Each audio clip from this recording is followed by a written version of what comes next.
size here.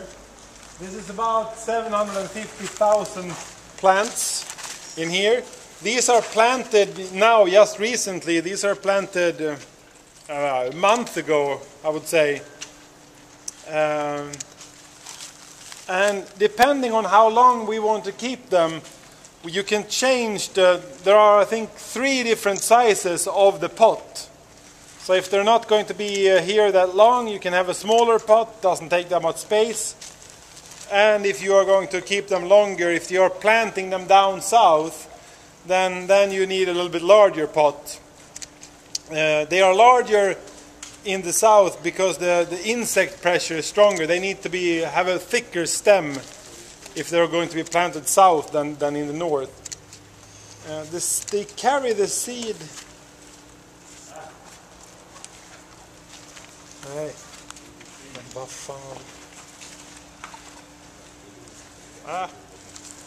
That's the actual seed. That's the size of the seed. That's what's going to become a pine tree in 120 years from now.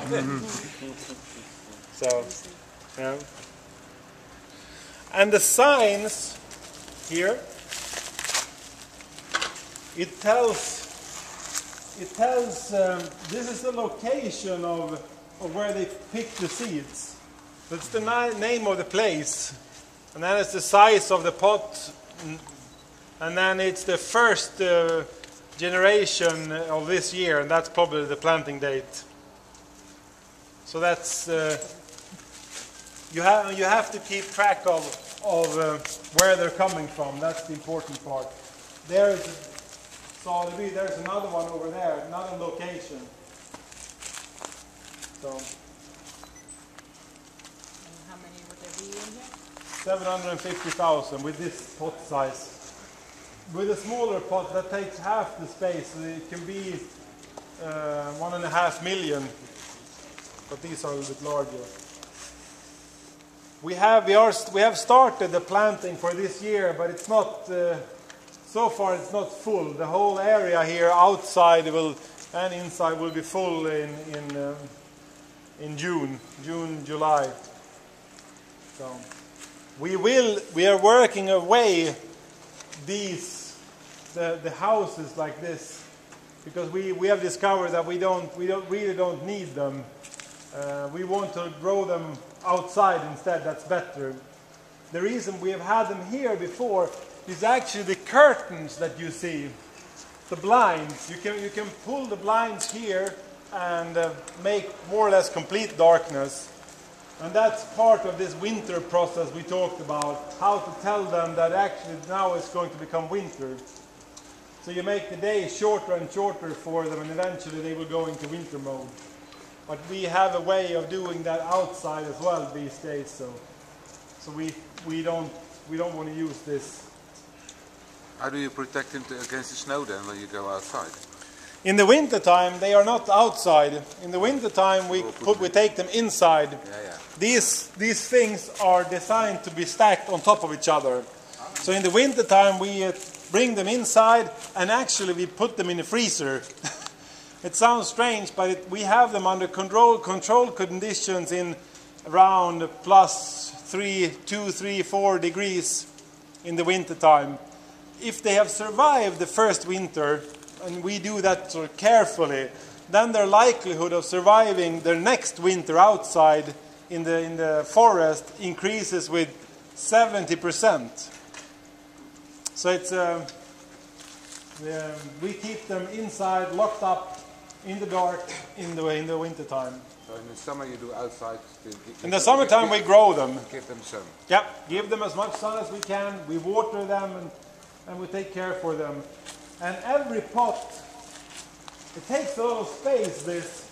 So every place, every one of these will be sort of manually handled at least 2 times before they leave.